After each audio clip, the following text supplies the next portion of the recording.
আমরা ব্যাঙ্গালোরে এসেছি 1 বছর হয়ে গেল।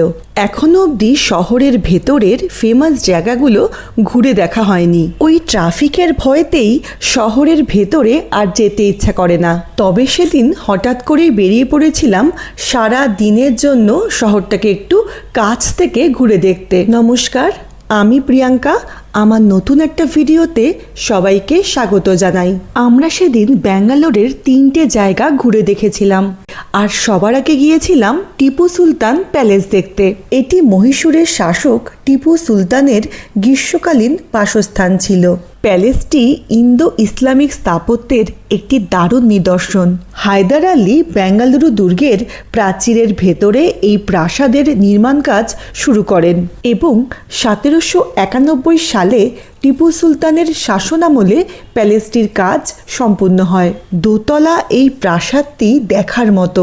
পুরো জায়গা জুড়ে রয়েছে অপূর্ব সুন্দর কারুকার্য।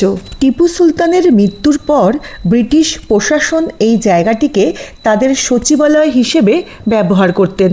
বর্তমানে আর্কিওলজি সার্ভে অফ ইন্ডিয়া এই জায়গাটিকে রক্ষণাবেক্ষণ করছেন। প্রবেশ মূল্য মাথাপিছু মাত্র 20 টাকা। সকাল 8:30 থেকে বিকেল 5:30 অবধি প্যালেসটি খোলা থাকে। বেঙ্গালুরু আসলে এই জায়গাটা একদম মিস করবেন না।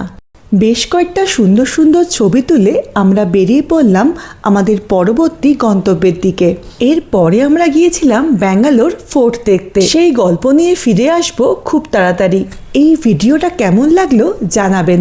ভালো থাকবেন। নমস্কার।